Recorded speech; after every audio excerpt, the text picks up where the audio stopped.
बिस्मिल्लाहिर्रहमानिर्रहीम। अस्सलाम वालेकुम स्टूडेंट्स, मेरा नाम इमरान अहमद है और मैं आपको कंप्यूटर साइंस का टीचर हूँ। स्टूडेंट्स, आज हम यूनिट नंबर 5 की एक्सरसाइज में से क्वेश्चन नंबर 4 और क्वेश्चन नंबर 5 के सॉल्यूशंस को देखेंगे। तो आइए स्टूडेंट्स फिर आज का लेक्चर फॉर्मली स्टार्ट करते हैं। तो आइए सबसे पहले हम देखेंगे क्वेश्चन नंबर 4 का सॉल्यूशन, जिसके अंदर ये पूछा गया कि identify errors in following code segments. क्या आपके पास कोड लिखा हुआ है और आपने ये फाइंड करना है कि इसमें एरर्स है तो क्या एरर है। स्टूडेंट्स, ये काम आप तब कर सकते हैं इजीली अगर आपने इसकी बहुत ज़्यादा प्रैक्टिस की है, और प्रीवियस लेक्चर्स में आपको बहुत ज़्यादा मैं कहता रहूँ कि आप प्रैक्टिस करें ताकि आपको ये चीज़ें क्लियर हों। अब अगर आपने इसकी प्रैक्टिस नहीं की तो आपको इसमें से एरर फाइंड करना जो है वो मुश्किल होगा, लेकिन अगर आपने इसकी प्रैक्टिस की है बहुत ज़्यादा, आपने खुद से इंप्लीमेंटेशन की है प्रोग्राम्स की, तब आपको एरर्स फाइंड करना बहुत ईजी हो जाएगा। तो मैं आपको एरर्स यहाँ बता देता हूँ, लेकिन मैं रिकमेंड ये करूँगा कि मेरे बताने से पहले आप लोग खुद आइडेंटिफाई करने की कोशिश करें और फिर चेक करें कि जो एरर्स मैंने बताए हैं वही एरर्स आपने आइडेंटिफाई किए थे या उससे डिफरेंट थे। तो नंबर 1 को देखते हैं। Void sum then integer a integer b bracket start then return a plus b और ब्रैकेट क्लोज। अब स्टूडेंट्स, इसके साथ जो मेन का फंक्शन होता है और जो बाकी अब जो आपके फंक्शंस होते हैं, हेडर फाइल्स होती हैं, वो आप एज्यूम कर लें कि ऑलरेडी मेंशन्ड है। आपने सिर्फ जो कोड लिखा हुआ है इसके अंदर से एरर फाइंड करना है कि इसमें कोई एरर है या नहीं है। अब जरा गौर कीजिएगा, आप यहाँ पे रिटर्न करवा रहे हैं ए प्लस बी को, लेकिन आपने जो फंक्शन क्रिएट किया है उससे पहले आप यूज कर रहे हैं वॉइड को। वॉइड का ये मतलब है कि आपका ये फंक्शन कुछ भी वैल्यू रिटर्न नहीं करेगा। तो इसका ये मतलब है कि आपको वॉइड की जगह पे यहाँ पे इंटीजर यूज करना पड़ेगा, या कोई भी डेटा टाइप आपको यूज करनी पड़ेगी जो डेटा टाइप आपने यूज करनी है। मीन फ्लोट भी आप यूज कर सकते हैं। सो अगर आपने रिटर्न करवाना है कुछ तो आपको फंक्शन से पहले वॉइड यूज नहीं करना, आपने कोई भी रिटर्न टाइप जो है वो आपने यूज करनी है। तो ये इसके अंदर एरर है, तो इस तरह आपने एरर्स को आइडेंटिफाई करना है। नेक्स्ट वन की बात करते हैं। Void message semicolon bracket start printf hope you are fine then close return 23 then bracket close. अब स्टूडेंट्स गौर कीजिएगा, इसके अंदर आपका क्या एरर है। ये चीज याद रखिएगा, आपने लाइन बाय लाइन चेक करना होता है और फिर देखना कि एरर क्या है।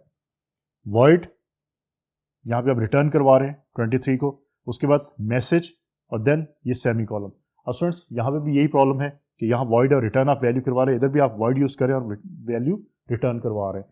तो इसको भी आप चेंज करेंगे और उसके बाद आप जब फंक्शन सिग्नेचर लिखते हैं तो उसके एंड पे आप जो है वो सेमीकोलन नहीं लगाते। तो स्टूडेंट्स, इस तरह आप जो एरर्स को आइडेंटिफाई कर सकते हैं और फिर आपने करना भी है, लेकिन ये तब काम होगा जब आप इसकी इंप्लीमेंटेशन करेंगे। और मैं ये रिकमेंड करूंगा कि आप इस प्रोग्राम को अपने कोड ब्लॉक्स के अंदर टाइप करें और चेक करें कि एरर्स किस तरह आइडेंटिफाई होते हैं। उसके साथ आप हेडर फाइल्स और मेन के फंक्शन को भी यूज कर लीजिएगा। नंबर सी की बात करते हैं। Integer max integer a integer b bracket start if a is greater than b return a return b, और सेमीकोलन मौजूद है और ब्रैकेट्स भी क्लोज हैं। अब स्टूडेंट्स, इसके अंदर पहली लाइन के अंदर देखते हैं INT मैक्स इट्स ओके, क्योंकि रिटर्न करवा रहे हैं तो यहाँ पे INT आपने लिखा है, ये ठीक है।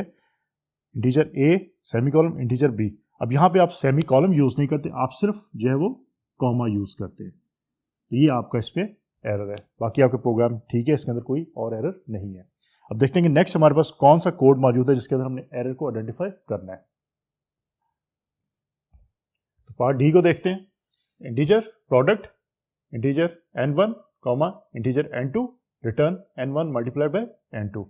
अब स्टूडेंट्स, आप लोगों ने लेक्चर्स के अंदर देखा था कि हमने जब बात की थी फंक्शन डेफिनेशन की, तो जब फंक्शन आप डिक्लेयर करते हैं उसके बाद जब फंक्शन डेफिनेशन आपने लिखनी है तो आप ब्रैकेट्स को यूज करते हैं। और कौन सी ब्रैकेट्स है आपकी? तो आपकी ये ब्रैकेट्स हैं, ये आपकी स्टार्ट और स्टॉप होंगी, और जो आपका बॉडी ऑफ द फंक्शन होगा, जो फंक्शन डेफिनेशन होगी, वो डिटेल आपकी इन ब्रैकेट्स के अंदर आएगी। तो ये ब्रैकेट्स आपने लाजमी लगानी है, अदरवाइज आपको फिर एरर मिलेगा। नेक्स्ट की बात करते हैं। INT total digits INT x bracket start integer count equal to 0, for loop use हुआ है। Integer i is equal to x, i is greater equal to 1, i equal to i divide by 10, count plus plus and return count and bracket close. अब students, इसमें भी line by line आपने देखना है। कभी भी आप ये ना देखें कि अगर आपको आखिरी लाइन पे एरर नजर आ रहा है तो आप उसको डिटेक्ट करें और बाकी प्रोग्राम को ना देखें। आप पहले लाइन से शुरू हो और देखें वन बाय वन के कहाँ पे क्या एरर आ सकता है। और फ्रेंड्स, इसमें अगर आप पहली लाइन पे देखें तो कोई एरर ऐसा नजर नहीं आ रहा, सेकंड लाइन पे भी आपके कोई एरर नहीं है। थर्ड लाइन को देखें, फॉर लूप को integer i equal to x, यहाँ तक ठीक है, सेमीकोलन भी ठीक है, i greater equal to 1 and then comma. आपको पता है कि आप फॉर लूप के अंदर जो आप स्टेटमेंट्स लिखते हैं उसको आप सेमी कॉलम से टर्मिनेट करते हैं। तो ये आपका एरर, यहाँ पे आपने सेमी कॉलम लिखना है, तो ये आपका एक एरर है। उसके बाद देख लेते हैं count plus plus return count semicolon and then bracket close. ये ब्रैकेट आप नेक्स्ट लाइन पे भी लिख सकते हैं, यहाँ भी लिख सकते हैं, डजंट मैटर, ये एरर नहीं है। और ब्रैकेट के बाद ये जो सेमी कॉलम लगा हुआ है एज सच इसकी भी ज़रूरत नहीं है, इसके बगैर आपका काम हो जाएगा। तो स्टूडेंट्स इस तरह आप जो है वो कोड्स के अंदर से एरर आइडेंटिफाई कर सकते हैं। ये कुछ कोड यहाँ पे मेंशन है, आप खुद से कोड लिखें और फिर देखें कि उसके अंदर एरर्स जो होंगे वो आप आइडेंटिफाई इजीली कर सकते हैं या नहीं कर सकते। क्वेश्चन नंबर 5 की बात करते हैं।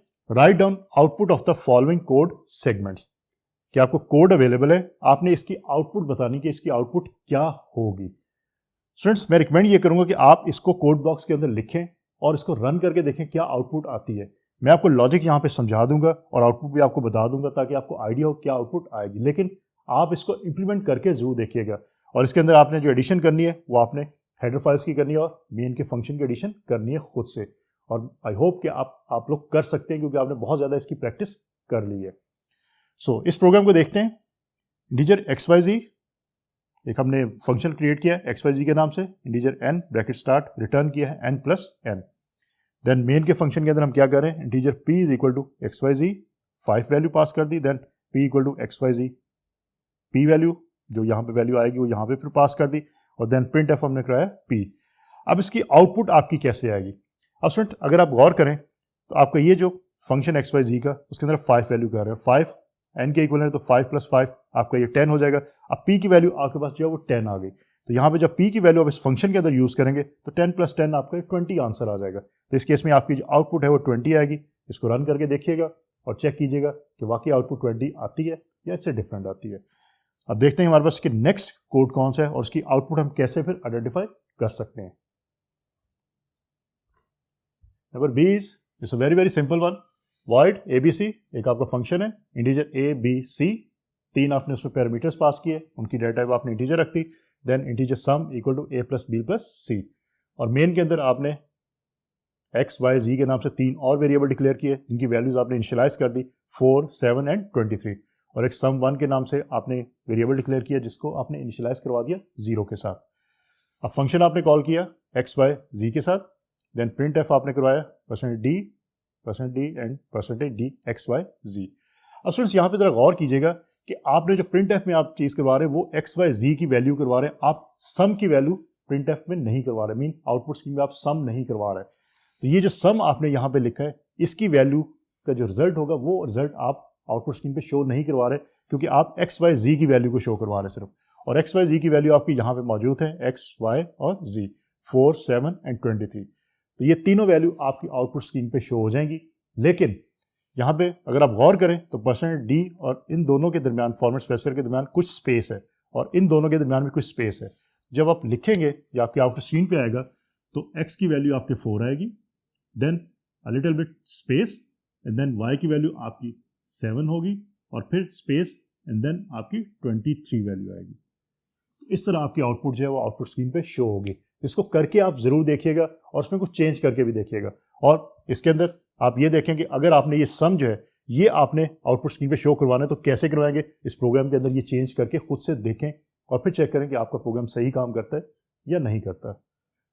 नंबर सी की बात करते हैं। एक बार फंक्शन है AA का, रिटर्न टाइप इंटीजर है, पैरामीटर्स हमने x पास कर दिया, देन उसकी डेफिनेशन है integer p = x / 10, then x में इंक्रीमेंट होगा, देन p की वैल्यू जो p + p × x हो जाएगी और रिटर्न हमने p करवाना है। अब अगर आप इंटीजर मेन के अंदर फंक्शन के अंदर आए तो printf आपने करवाया v got। अब यहाँ पे वो रिजल्ट आएगा जो इससे कैलकुलेट होकर आपकी स्क्रीन पे शो होना है। अब यहाँ पे देखिएगा आपने AA देन AA 23, तो पहले आपका जो फंक्शन एक दफ़ा चलेगा उसमें आपकी वैल्यू जो चलेगी वो 23 चलेगी और इस AA 23 से जो रिजल्ट आएगा आपके पास वो रिजल्ट फिर इस फंक्शन के लिए एक दफ़ा फिर कैलकुलेट होगा। तो ये इनफैक्ट 2 दफ़ा आपकी कैलकुलेशन होगी। तो आंसर आपका आएगा v got और %d की जगह पे आपका आएगा 260। तो लिखा हुआ नजर आएगा आपको v got 260। तो ये आपका आंसर जो है आपको आउटपुट स्क्रीन पे शो होगा। ये सिंपल मैथमेटिक्स है, आप इसको यूज करके देख सकते हैं कि आपका आंसर इसी तरह आएगा। और इसको रिकमेंड करता हूं मैं कि अपने कोड ब्लॉक्स के अंदर इंप्लीमेंट करके भी देखिएगा और चेक कीजिएगा कि आपका आंसर सही आता है या नहीं आता। उसके बाद ये वैल्यू चेंज करके देखें और फिर देखेंगे आंसर पे क्या इफेक्ट पड़ता है। इस तरह आपको ज़्यादा अच्छी तरह समझ आएगी कि कैसे ये प्रोग्राम आपका जो काम कर रहा है। तो स्टूडेंट्स अब देखते हैं नेक्स्ट हमारे पास कौन सा कोड है और उसकी जो आउटपुट है वो कैसे हम आइडेंटिफाई कर सकते हैं। तो नंबर डी इज, आपने फंक्शन क्रिएट किया f3 के नाम से जिसकी आपने रिटर्न टाइप फ्लोट रख दी और पैरामीटर आपने पास कर दिया integer n1 and integer n2। Then उसके बाद n1 equal to n1 plus n2, n2 equal to n2 minus n1 and return आपने 0 करवा दिया। अब प्रिंट एफ के अंदर आप क्या करवा रहे हैं, आपने फ्लोट जो है वो रिटर्न करवाना है और फंक्शन आपने f3 और वैल्यू रख दी आपने 3 एंड 2। असल यहाँ पे एक चीज़ गौर कीजिएगा कि आपने रिटर्न टाइप फ्लोट रख दी और आपने जो पैरामीटर पास किया उसकी डेटा टाइप आपने इंटीजर रख दी। अब अगर प्रीवियस लेक्चर्स आपके माइंड में तो आपको आइडिया है कि इससे क्या इफेक्ट पड़ सकता है, और ये चीज़ मैं आप पे छोड़ूंगा कि आप उस लेक्चर को सुने, अच्छी तरह समझें, और अगर आपको ऑलरेडी पता है तो फिर आपको आइडिया हो चुका होगा कि इसका क्या इफेक्ट पड़ सकता है। अब जो आंसर में आपके वैल्यूज आएंगी वो वैल्यू तो 2 होंगी, लेकिन दोनों वैल्यूज क्या होंगी, वो आपकी ऑल जीरोज ही होंगी। मीन पहले से आंसर आएगा 0.1 2 3 4 5 6 zeros and then second answer भी आपका 0.1 2 3 4 5 6। ये आपकी आउटपुट स्क्रीन पे आपको शो होगा। आपको पता है डेसिमल पॉइंट में आंसर आएगा क्योंकि आपने यहाँ पे जिस फॉर्मेट स्पेसिफाइड दिया है वो फ्लोट का दिया है, तो आपको आंसर में डेसिमल पॉइंट्स में आएगा और बाय डिफॉल्ट डेसिमल पॉइंट के बाद 6 डिजिट तक आपको आंसर में शो होता है, तो आपको आंसर यही आएगा। तो ये आपको आइडिया हो जाना चाहिए कि क्यों आपका ये आंसर आ रहा है। आप इस आंसर को आप चेंज करने की कोशिश करें, देखें कि ये जो आपने वैल्यूज लिखी हैं ये वैल्यूज कैलकुलेट होकर आपको कुछ आंसर में वैल्यूज आए, मीन 0 के बजाय कोई और वैल्यूज आए, तो आप इस प्रोग्राम में क्या चेंज करेंगे तो वो वैल्यूज आपके पास आएंगी।